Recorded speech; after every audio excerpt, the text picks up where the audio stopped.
All right. So we're starting with Caitlyn breaking the Google CAPTCHA again. Right. So in keeping with all the great accessibility exploits, basically what I mean by that is there's a lot of systems where accessibility has been tacked on. And as a result, it hasn't been fully vetted as a way to, make sure that it's fully secure. And so when you're using Google CAPTCHA, if you're visually impaired, you can get an audio version of the CAPTCHA, which is spoken words, and you have to type in what you hear. Well, Google's own speech-to-text system will listen to the CAPTCHA and tell you what was being said by Google to defeat the CAPTCHA. So fun times for all. That's awesome. This reminds me of like what Bruce Schneier said. He said, all we really ever have is security through obscurity. Mm-hmm. There is a way to break through this, and you just hope that your enemy doesn't find it. Exactly. It reminds me, I went to Layer 1 about 8 years ago, and the guys were giving a talk from a local DEF CON group, and they said, we figured out, we took the Stanford AI class, and we wrote an AI, and we broke the Google audio CAPTCHA, and we got it working like 95%. And then 5 minutes before our talk, Google upgraded it. So that was a dick move, Google. Now our demo won't work. And he said, that's just what I would have done too. See, these guys, that's showing us what we get. But here's what we did, and here's how great it was like yesterday. Anyway. Yeah, but of course, Google has improved on their work. And now you can just use Google itself to bypass Google. Yes. Well, that's symmetric. All right. And then we got Alan. Oh, yeah, I saw this. Eventbrite. Yes. So Eventbrite, which is well known for allowing people to sign up for events, is now being used by the Health Department of Sarasota, Florida, to sign up people for their COVID shots. So you can sign up for your COVID shot there, and you can also sign up for events such as Blonding Boot Camp Part 2 and the Sarasota Garden Club 8th Annual Gardens in Paradise Tour. Had they said what was their... This is the state. This is like not reassuring. Yeah, have they said why they used Eventbrite? No, I haven't encountered any explanations for why they're doing this, but I think the company is for the rollout of the vaccines. So looks like their website can't handle the load. Pharmaceutical companies, of course, have successfully produced the vaccines, but now the health departments don't have a good way of getting those vaccinations into people's arms. They really don't. Of course, I saw some people on Twitter saying, this is good because their server can't handle any load. So at least Eventbrite can handle the load, which might be true. That might be true, but then there are almost certainly HIPAA violations in doing this because they're collecting private health information, sensitive health information. Yeah. And I'm almost positive that Eventbrite is not signing any business associate agreements. So they're definitely out of HIPAA compliance if that's the case. Is that right? I mean, if you use some site and they just like transfer the data to you by some ordinary means, isn't that good enough as long as they're not like exposing it to the world? No. If you have any third parties that have access to protected health information, then they are, by the definition, they need to sign a business associate agreement. Well, they had a consent form, which is DDoSed. Yeah, well, that's interesting. Anyway, apparently it's down. But this is an issue, of course. Nobody has any clue what's going on with the COVID vaccination. California said teachers can get it starting in January. So I'm watching eagerly to find out how that works. And so far, not a clue. Maybe it'll show up on Ticketmaster. Well, what they ought to do is give it to Kaiser. And apparently Kaiser has some doses. So, I mean, if we can get it through Kaiser, that would clearly be the coolest way to do it. But anyway, nobody seems to be in charge. Nobody seems to know what's going on. Now, I thought it was only the elementary and high school teachers that were eligible, not college. Well, that would be logical. I was sort of hoping they would skip that detail. Yeah. Because, you know, we're talking with people about this. There's a time maybe 20 years ago when I had faith in the system and I would cooperate and wait my turn patiently. And now I have no faith at all. I think they're just a bunch of liars and crooks, stealing half of it, taking bribes for the rest. So I'm just going to grab it as soon as I can get it. But, you know, just get what you can while you can. I think that's it. I think it's nothing more. We used to feed chickens this way. You just throw a handful of corn on the ground and they fight it out. And that's, I think, what an American distribution system really is. Yeah. But anyway, I'm afraid if they were actually organized, they would start only with the high school and elementary teachers that are in the classroom. But they can't even give it to the frontline health workers. Like Stanford gave it to like the administrators and not the frontline health workers. So this whole thing is just corrupt from the top to the bottom.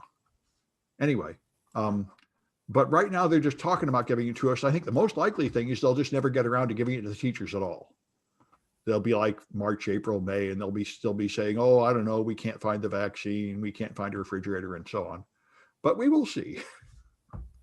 Anyway, so Google has forming a union, apparently. Hundreds of Google employees.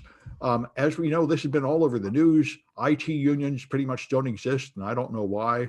But this one, and Google has been, and Yahoo and others, I think, have been accused of like summarily firing anybody that dares to talk about a union and stuff.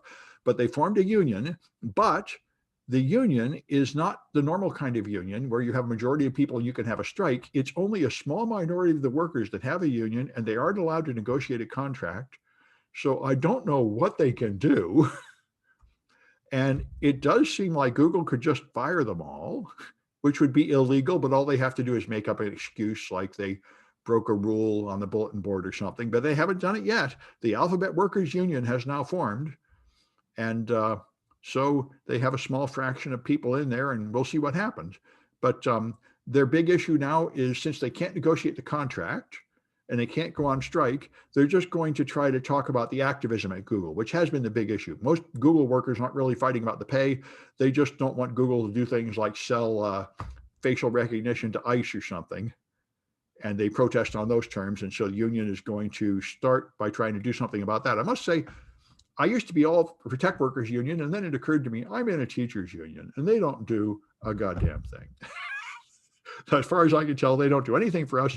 In fact, the only thing they do is issue symbolic statements about Palestine. So I think that's what the Google union is going to do, is issue like symbolic statements about civil rights issues. But anyway.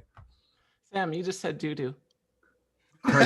Anyway, in the grand scheme of things, I think, you know, I would like to see more unions in America, and I'd like to see tech unions.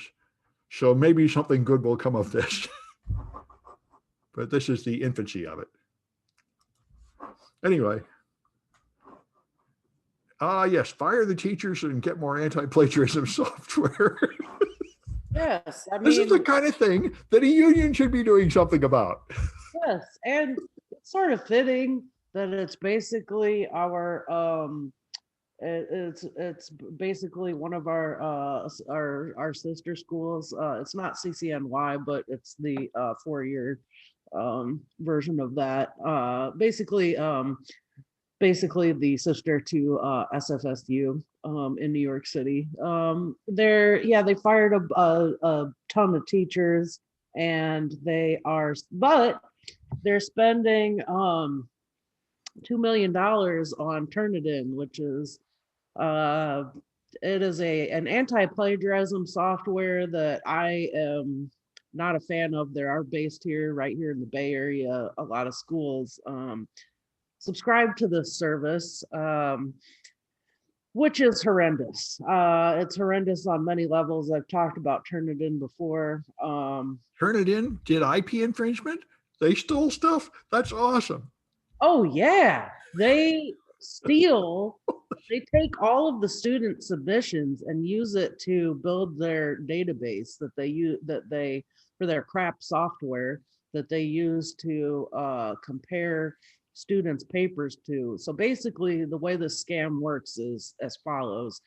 Turnitin charges schools some exorbitant amount of money, like $2 million, to subscribe to their service. Then clueless professors force their students to turn in work that is checked through this quote unquote plagiarism checker. Now, every time a student submission is checked, that student's work without their consent goes into the Turnitin databases, whereby they then build this database that they check all other student papers against. Now, I have had my work tested through this, and it's completely worthless because it flags properly quoted work, it flags properly cited work, and you'll get through it and you'll say, oh well, this paper has like an 81% cheater score, and reasonable instructors look at this and say, okay, well, I need to now manually go through this and see, did the student buy this paper off the internet, or did they properly cite their work? And so it's pretty pointless, because it leads to it's like a lot of these network monitoring solutions, where it leads to or automated scanners, where it leads to a lot of false positives that have to be verified manually. And then the other issue to this is that a lot of instructors who use this because it is easy and the lazy way out do not verify the results manually and just go off whatever this trash product says, and it affects students' grades in a very bad way. So, yeah. I mean, it's really all around a losing proposition to subscribe to this. But I've been to Turnitin. I can tell you that their engineering department is very small. Their sales department is enormous.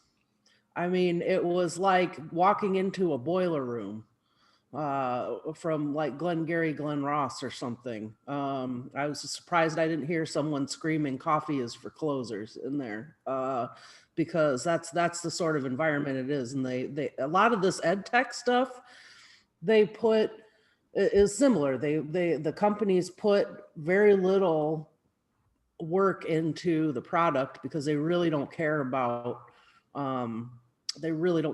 creating a quality product or a useful product or an ethical product, and put all of their resources into sales, because that's what makes the money.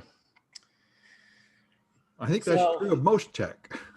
So yeah, it is, but not all. Some companies actually do care about providing a good product. I think Splunk's a good example. They've got strong marketing, but they also have a good product that's useful.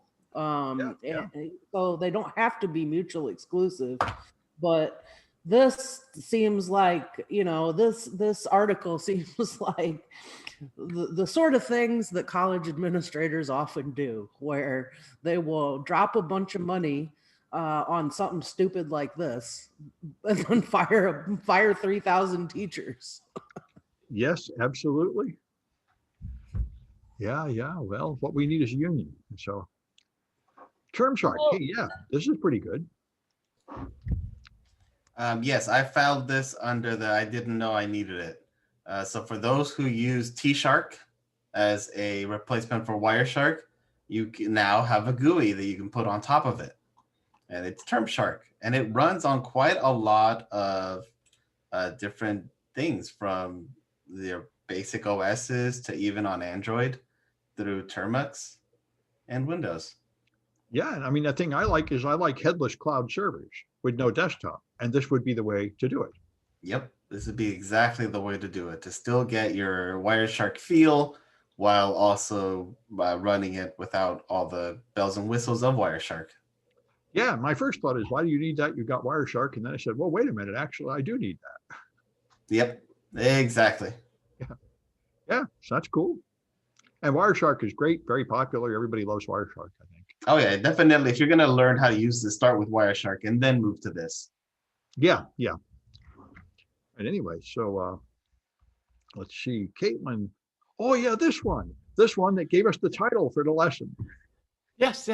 So we have superconducting CPUs now in real life. So let me see if I can. It's the Yokohama National University created a prototype CPU running on semiconductors, and they say it's 80% more efficient than current processors. Now, I was hoping when we start having superconducting processors, it would be 500% faster, but apparently what they really are looking for is energy efficiency. Now, I should point out that that it's 80% more efficient, even considering the fact that it has to be cooled down to 4.2 Kelvin. So even if people were to switch to this today, they would still get a huge energy boost.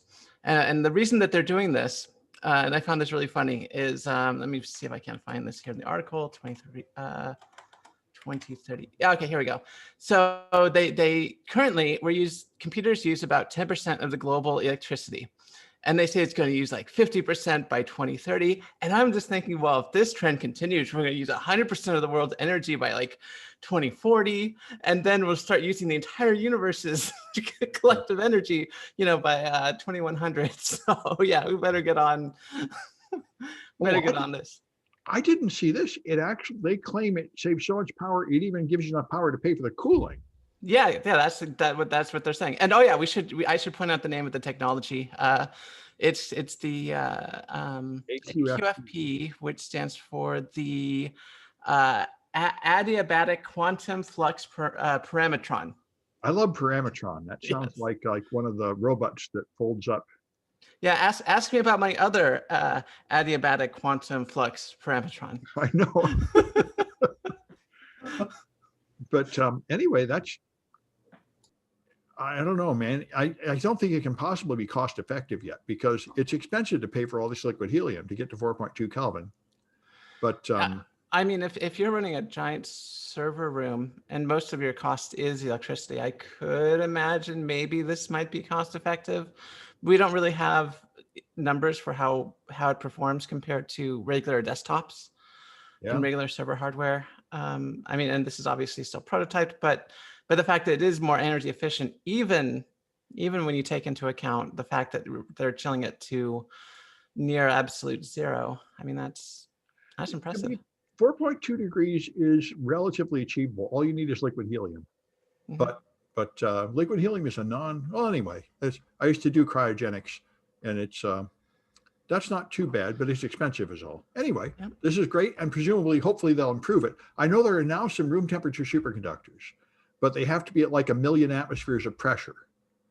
And that might be more achievable, because really all you need then is like a diamond press. All you take is like a C-clamp, the diamond anvil, and you crank it down, and it creates a tiny little space at 1 million atmospheres. So you could make that's a lot cheaper than paying for liquid helium. Just put your processor in some kind of brace, cramming it down. So we'll see if they can get that working. Yeah, that's not too much different from if my installation of my CPU CoolSync is any indication. Yeah. Anyway, it's definitely good progress. Yeah. And yeah, I've seen a lot of people talking about this. We should make our COVID doses go further. So, what do you think of this one, Irvin? Alan? Yeah. Well, as you can tell, I've got COVID vaccinations on the brain here, and I think everyone does. Yes, indeed. And I have to say, a lot of the dialogue, public discourse about vaccinations and COVID have not been very intelligent until this debate. And this one's very interesting because there seem to be intelligent professionals on both sides of this issue making very good arguments.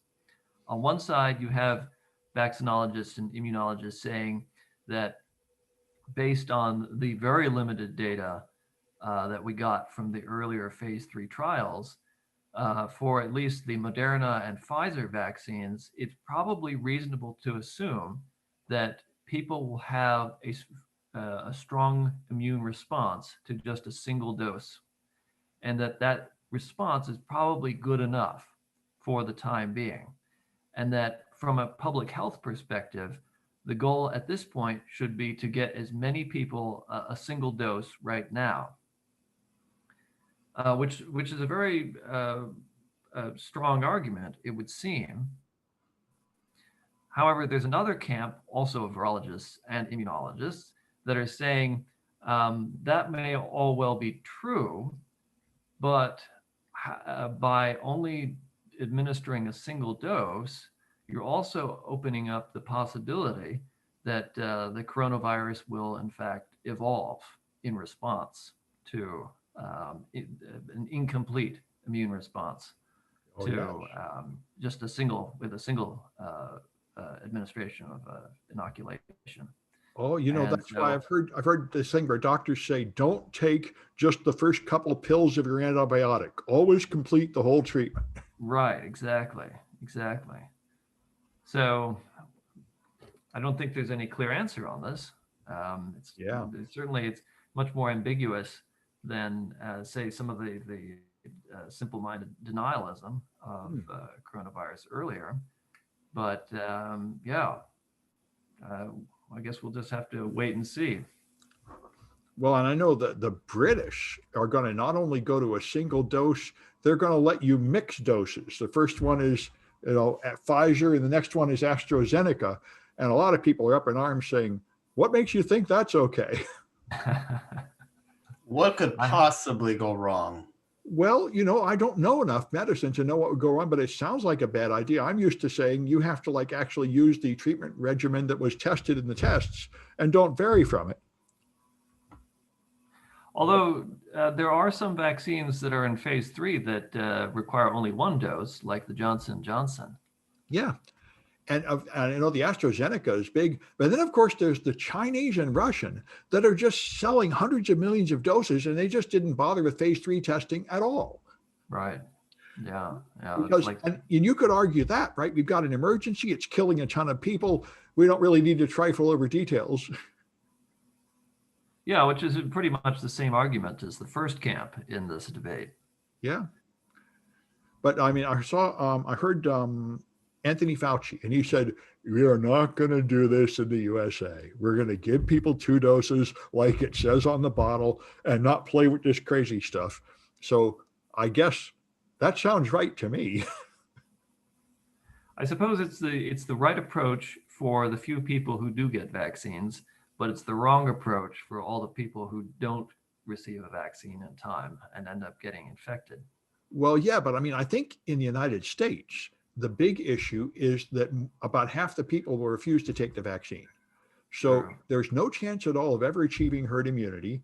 And there's not going to be a lack of vaccine because most people will just refuse to take it, and our distribution system is so ineffective. A bunch of it is just going to go bad from not being delivered. So you might as well give the people that will actually take it good doses, I would think. Yeah, well, it goes back to what we were talking about earlier. You might as well protect yourself and forget everyone else. Well, that's my plan. Absolutely. And I recommend that plan. I think it's the only one that will work in America, where we have no actual public spirited contribution to the goodness of the nation happening. And there's no point sacrificing yourself to a moral principle that is not in reality happening. Yeah, well, personal responsibility, as the conservatives are so fond of saying. It is. And so my theory is my personal responsibility is to grab it as soon as I can get it and then get both doses. I mean, it's a lot of people are going to question the ethics of this, but in matters of life and death, ethics is a secondary concern. Well, I mean, preserving your own life is a value. It is. That's what I'm saying. It is a secondary concern. I mean, yeah, ethically, you might have a good case that we should wait and, let the system work. But at the same time, we're talking about, life and death situations here where, if a lot of us don't get it, we're going to die. So, well, I've got to do what you have to do to survive.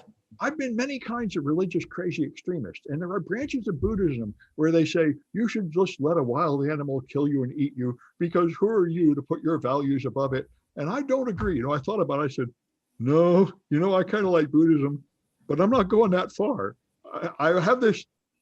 I think you're thinking of Jainism. That my life is actually worth something. Yeah, I think you're thinking of, yeah. Yeah, I think you're thinking of Jainism, not Buddhism. I think the Buddhists wouldn't eat the meat, but they wouldn't let them kill the person. But Jainists totally would. They believe they're so pro-life that when they sip water, they put film like a silk screen over their their glass, unless they accidentally like swallow a bug or a Yeah, or some microbe.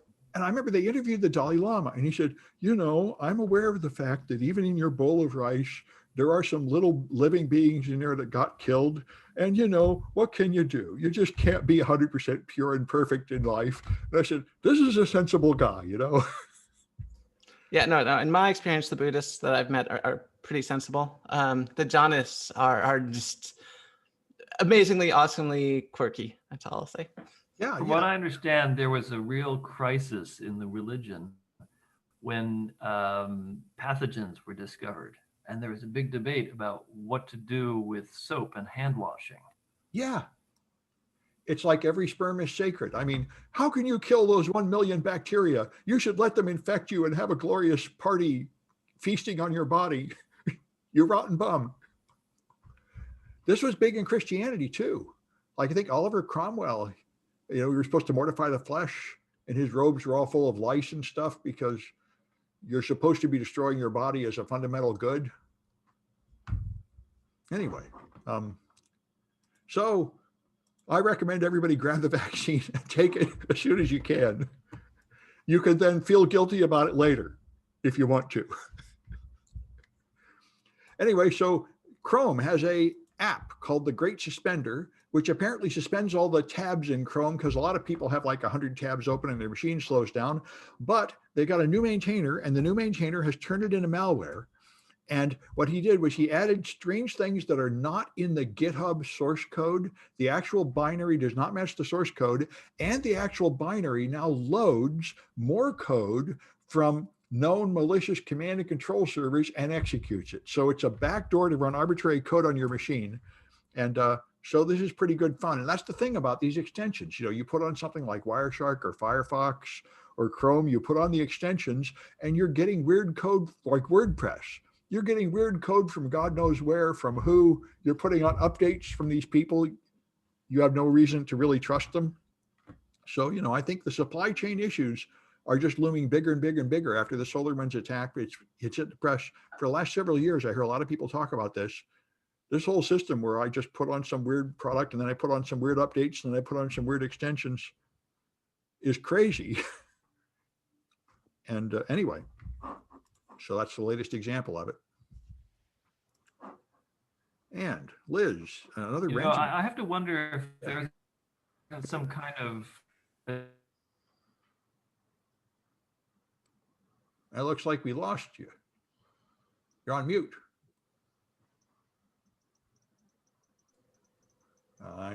Aha. He probably had that Chrome extension on, and That must be it. Yep. The bad guys executed code to mute his mic to silence him from exposing the truth. Yep. Exactly. Yep. And he still can't get back. Nope, I think he's toast. Oh no. Well, maybe we'll carry on with the next article, and whenever Alan gets back in, he can tell us what he wanted to say. This tends to happen. Yeah. This is kind of a fun one. So they in New York, essentially there's this disciplinary tribunal for teachers.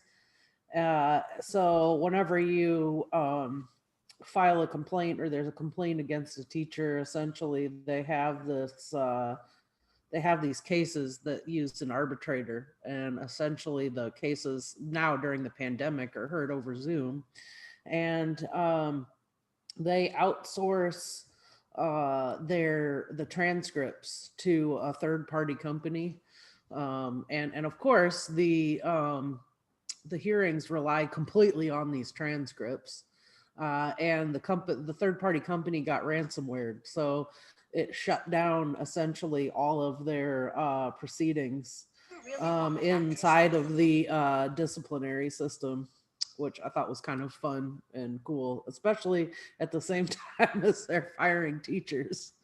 Well, you know, I mean, the ransomware is pretty run of the mill, but I was just horrified to discover there is a disciplinary system for teachers.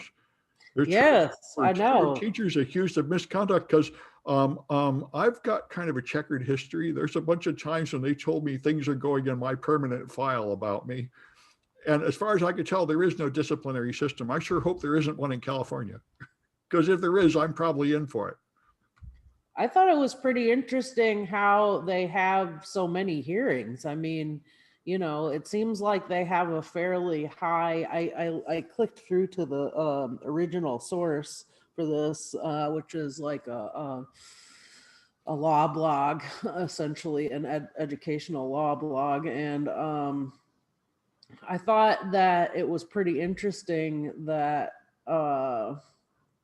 this is such a big thing there. I guess we are lucky that there isn't one in San Francisco, because we'd be in big trouble. Well, I know. I've been involved, not directly personally, in people getting accused and fired. And the point is, if you're a part-timer, there's no procedure at all. You're just toast. But if you're a full-timer, especially if you have tenure, it is essentially impossible to get rid of you. And all they do is wait for you to die. It's like a Supreme Court justice. There is, in principle, an impeachment process, but it is so burdensome that nobody ever does it. Yeah. So this is kind of interesting in that it's gonna, you know, we really gotta look at these third-party systems that we're outsourcing stuff to, because this is gonna cause them some litigation problems. I bet. And I think Alan's back. Did you have something to say about the last one? No, that's all right, Sam. Okay. Fair enough, but I'm glad you made it back. Anyway, so Irvin is, oh yeah, the backdoor account and the firewalls. So if you thought Cisco was the only offender for this kind of stuff, I guess again. Well, they chose a good password, right? That should be secure. Yeah, but when it's written inside the binary and it's accessible, that's another thing. Yeah, and it never changes. Yep, and never changes. So this is go the wrong? next.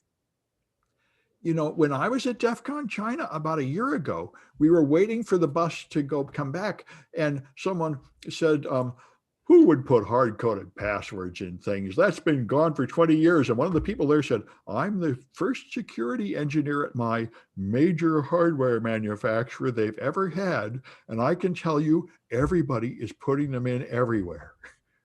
You think it's over. It is not over. And I know Cisco got caught like 7 times 2 years ago putting in these hard-coded passwords. This is apparently still the industry standard. Yep. So here's another example of this. Yeah. Well, you know, I say all you ever really have is security through obscurity, and they think nobody can look in your compressed, packed firmware and find the strings, but that is really emphatically not true anymore. Yep, and everybody knows they exist there, so they're gonna look. Yeah, I think it'd make a fun project. Anyway, yeah, well, good. And we're down to the third one. So here, COVID vaccine tech. Let's hear about this one. Right. So a vaccine tech named researcher named Dr. Kaitlyn Handelman was one of the pioneers behind the technology used in the Pfizer vaccine, using mRNA to essentially get the body to produce its own versions of the spikes that okay, let's go. So the way that the vaccine works is that your own body will produce essentially the spikes of the coronavirus, and then that's how your body is then trained to fight the antibodies.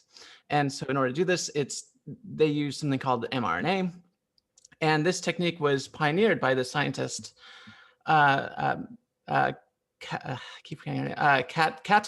Handelman, and she worked for the university. She worked for UPenn, and she was really mistreated there. No one respected her work. They all thought she was crazy. Even though they patented a bunch of her stuff, you know, they knocked her off tenure, and she went off and did her own thing. And here she is, like 10 years later, and she is basically our hero. She's the one who came up with the blueprints and the technology to get the vaccine that's going to save our lives. And it's just unbelievable that this happened to her. I mean, and it reminds me a lot of some of the people in the hacking community who everyone kind of looks at and they're like kind of kooky and they're like, why are you doing this? Why is this important? Just go away, go into your hole, And then, a few years later, they're like, oh, that's what you're doing. That's why you were trying to, hack into systems. Oh, that actually is important. Okay. No, this is the myth of the misunderstood genius. It's been around forever. Yeah.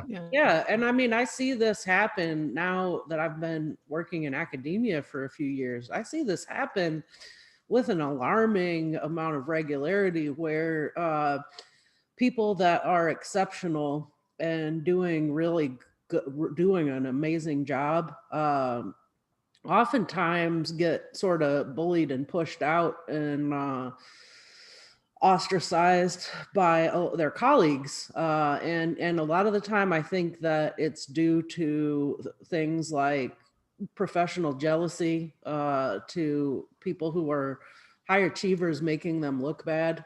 People that tend to really do groundbreaking work like this and shine brightly are often perceived as a threat by their colleagues. And that's really disappointing because, as we see here, a lot of the time those people are driving really important work and doing exciting things, and it should be the other way around. You ought to look at those people like the asset they are, and the fact that they are making everybody look good. But people tend to have a very tribalist me or you sort of approach to these things, unfortunately. Well, I think that there's probably that, but I'm also reminded of the early days of hacking over at MIT, where all these like weird people went and started just going there and doing, just weird stuff on their computers. No one really understood what they were doing, and people found out and were like, just kick these people out. Kick these people. What are these weird? They don't even go to the school here. Why are they on our computers? And just one or two people would be like, no. Let them do their thing. Let them do their thing. And I think that's a part of it too, is that when you're really on the cutting edge of things, people really don't understand what you're talking about or understand why it's important. Very good point. Yeah, especially in the hacking community, where they tend to have poor communication skills. They usually don't present themselves too well. And, I used to be very much, this is wrong and it has to change. And now I guess I'm getting old and bland and mild. Because I think, there's just two business models. There's the conservative business model where you don't take a risk and you just use the thing that's been proven for 20 years. And anybody that steps an inch out of line, you just whap them and say, go back and do it the normal way. And that's how you run something like a bank. And then there's the wild startup where you're doing the new exciting thing. They're just two different businesses. I think of the guy that won the Teachers Award a few years ago for teaching algebra in high school. He had a new way to teach algebra. It was much better. So Oakland fired him and said, get the hell out of here. You're rocking the boat. And Sacramento hired him and put him in charge of the math department and said, teach everyone else to do it your way. There's just two different schools there. And it's not as simple as one is right and the other is wrong. There's just two different philosophies. And I think part of it too, one of the other issues that I've seen, and I've talked to colleagues about this and read about it even as a phenomenon, is that one of the other issues is that in academia, you tend to have people who are very specialized in their areas, and they've spent a number of years studying, and in some cases, they may actually know more about their like narrow niche than anybody else, or know more about it than, maybe the other 20 people on the planet who have also studied the specialty. And one of the problems with that, it can be great because it can be, the intent there is that those people will disseminate their knowledge and share it and teach students, and that's why they're there. The flip side of that coin is that it can breed a real arrogance in that a lot of the time the communication style is just like with hackers can be very bad with academics too, because ego gets in the way. People assume that they know everything and that they know best and that this is the one way to do things, but they're so deeply entrenched in their own modes of thinking that they can't even see past it in order to allow any kind of innovation. Yeah, this is why one thing I'd like to see is more cooperation all around. One thing I learned from my boss in grad school is you don't get anywhere by putting down somebody else's stuff. You say, yeah, that's good. My thing is good too. Fund them both. There's no point. Like at that time, it was the superconducting super collider. They were building these vastly expensive particle physics things, and other scientists were saying, oh, give me some of that money and cancel that garbage. Who cares? And he said, no, you'll never get anywhere that way. You say, that's good. My thing is good too. There's always more money. Putting other people's stuff down does not mean there's more for you. It just means they'll quit funding science because you idiots don't even agree with each other and go spend it on something else. So don't do that. That's a great point. We do that in education. We do that within our college and within our college system, and it's really something that's got to change. I mean, you fight like it's a zero-sum game, and it's really not. Yeah. Anyway, all right. And so Alan has got aviation administrator. Oh, drones. Yeah. Yes. So the FAA has issued what they call the final rule on remote identification of unmanned aircraft, Part 89. And this is not huge news in and of itself, but it's an interesting first step towards better regulating unmanned drones. And in particular, what this rule does is it sets forth some standards for broadcasting identification of flying drones. And so under this rule, they are saying that it will be a likely requirement, that these drones will have to broadcast some identifying information over Wi-Fi and or Bluetooth.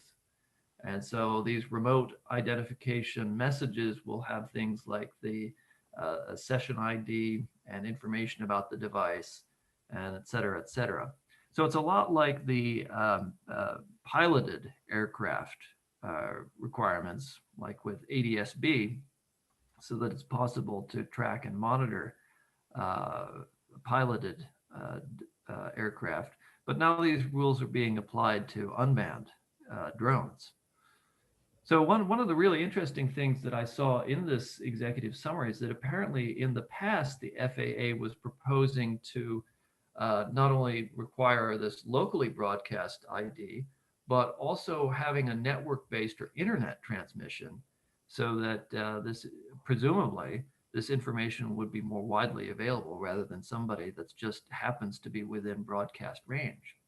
So I think this does show where the FAA is headed towards the regulation of drones. And maybe in the future, we'll see drones being tracked and monitored much like aircraft are, with websites like flightradar24.com. Yeah, this sounds great.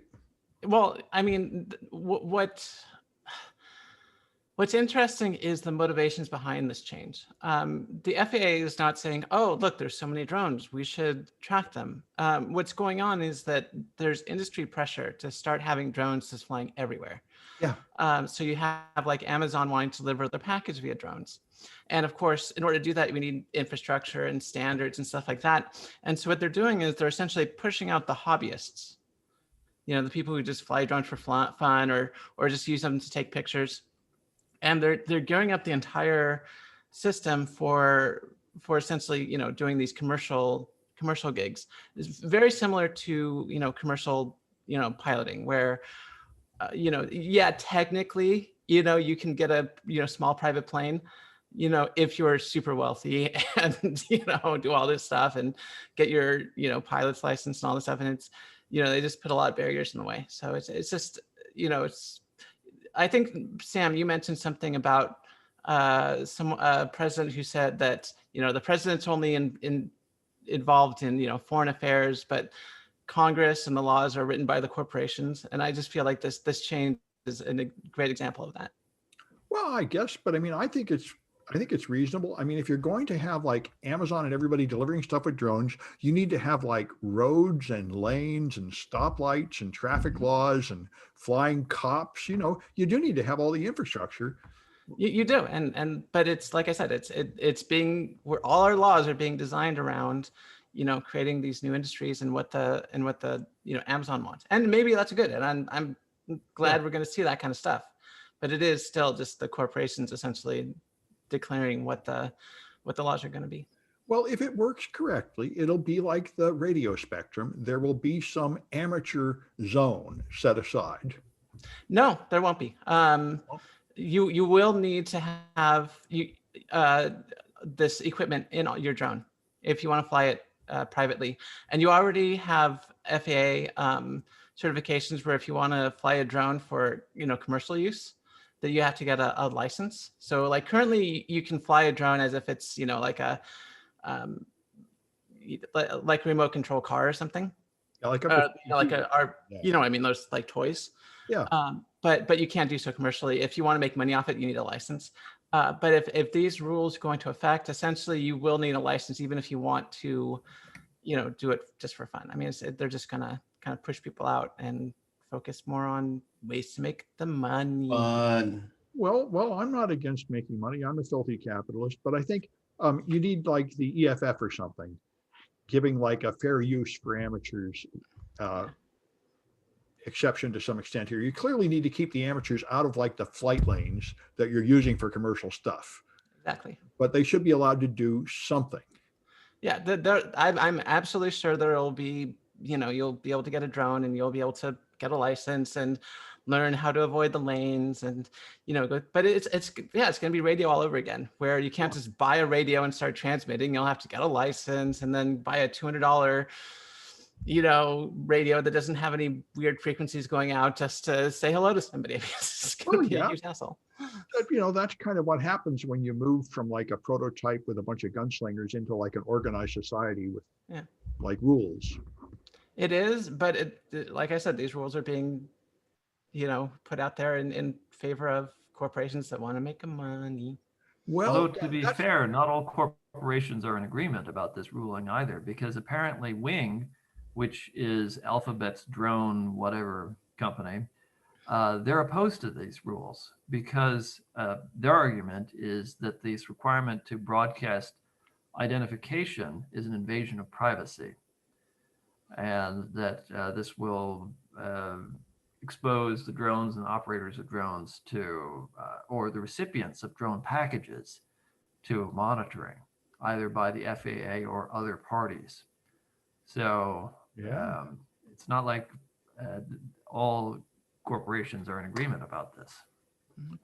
Well, it reminds me of that woman with her ethics lectures from last time. You have this technology, and then the geeks build the thing, and then this flurry of secondary consequences come in with everyone saying, wait, what about me? This is going to injure me in some way, and you have to like let that happen. And there's no simple answers. Hopefully they'll fight it out in some moderately fair way. Although, of course, I think I'm with Caitlyn. This is what Bernie ran on. The fact is, when it gets down to passing laws, all of our political leaders are controlled by the corporations that bribe them because of the vast amount of money in politics, which is unhealthy. But nobody's going to do anything about that anytime soon. Yes, and after the whole Boeing 737 MAX debacle, the FAA isn't looking too good these days anyway. So. And that appears to have been totally resolved without resolving it. They just seem to have faked the results, bribed people, and now people are riding those planes again. And a lot of people say they're not safe. They didn't actually fix the problem. They just rigged the system and bribed people. Right. The test pilots were coached on how to respond by FAA inspectors during their test flights.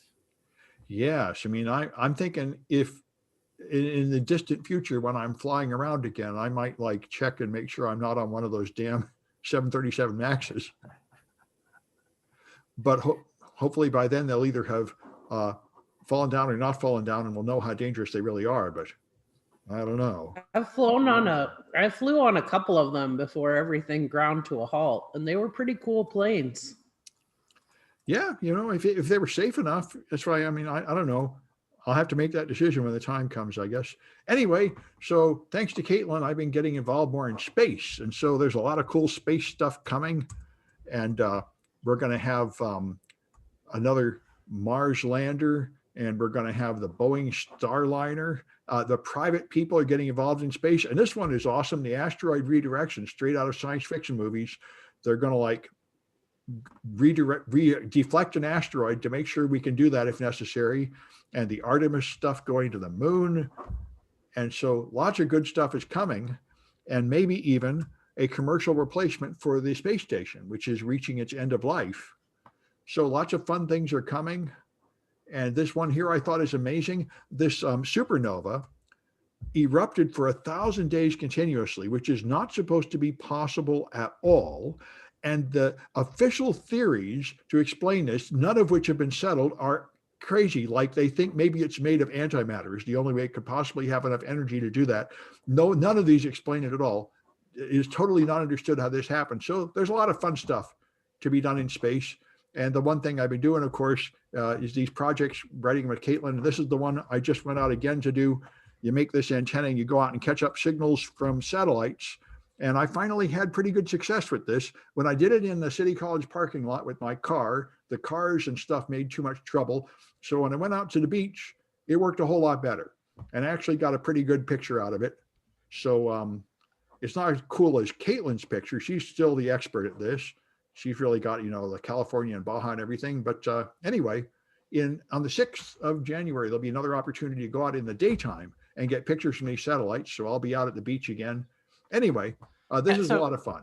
Yeah. So it's important to note on all these space projects and radio projects in general, that radio is very much an art. It's one of those hobbies within a hobby. So, definitely it takes a lot of practice. You can't just make an antenna and just be like, okay, now it'll work. You learn these things along the way. Like, oh, well, if you're in a place with less just radio stuff in general, oh, the base signal goes down, the floor signal goes down, and you can get much clearer signals. Oh, interesting. And of course, I think Sam is still being amazed by the fact that line of sight is so important, that you can pick up things that are like thousands of miles away if you have a line of sight, whereas if you don't, it's like 50 miles away. But it's supposed to fall off with 1 over r squared. It's supposed to matter. Like I said, it's an art. And and then when you start really getting into radio, you start learning about the atmospheric layers, and if you bounce things off F2, you can go 2,500 miles away, and it's really an art, and it takes a lot of practice. So you start on this as soon as you can. Yeah, I'm enjoying getting the ham certification. Ham license tests are really quite informative. Yeah, that's the thing about the ham. I know I was complaining about it earlier about how they make us jump through hoops to do this stuff, but actually doing the test. I said doing the test is a great way to get started, and a great way to familiarize your material before you actually dive in. So you at least have kind of a back in your head. Oh, I heard about this before. Oh, I knew about VHF versus UHF, and now I get to see the differences in the propagation and stuff like that. So yeah, it's great. And we're going to be teaching it somewhere in maybe a electronics club at the college or at DEF CON or something. We're going to get this stuff going. This is a lot of fun. Yep. And then today I'm actually receiving my DMR, digital mobile radio. So that'll be fun for me. So there's always stuff to learn. Yeah, it's very much like computer hacking, which also has a whole lot of lore and technology and stuff you need. Yeah, anyway. I mean, the other thing too is just, radio is kind of magic at a certain point.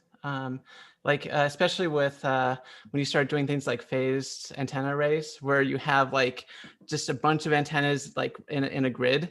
And if you want to point it in a certain direction, you just change the phase of each antenna, and then the waves cancel out, and you can create a wave in any direction you want. And you're like, cool. And then you realize it works in reverse as well, because the phases coming in are going to hit at different angles because they're slightly distant from each other. It's like, what's going on here? But mm-hmm. Yeah, it's great stuff. Yeah, it's a lot of fun. Yeah, and then we got digital trails with Liz. There was a crime in the neighborhood. Liz had to go put on her. Off. That's right. Liz vanished. All right. In the absence of Liz, we'll go ahead to Irvin. Oh, Pacific Hackers. Yeah. So I want to put a plug for Pacific Hackers. Yeah. I make all my students do this as part of all my classes, is to attend these meetings. Just putting the shout out to those who are watching and who want to get into security will join a group like this, where they'll spend a couple hours talking about various subjects. You don't have to be a subject matter expert. You just sit there and you learn from these guys, from the many presentations that they have and the stuff that they do. It's a great way to get started and a great way to stay updated. Yeah, I like this. This is one of my favorite groups. I've been there a lot of times. It's fun. Yep. So Miguel, what do you think about Pacific Hackers? Have you gone before?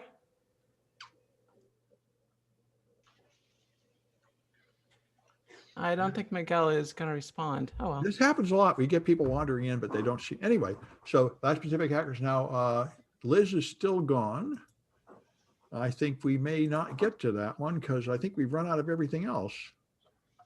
And Liz has vanished. Undoubtedly, something happened in her neighborhood. So I think I'll just put that one off to next time, unless you guys have any more comments. No. All right, I'm going to stop the recording.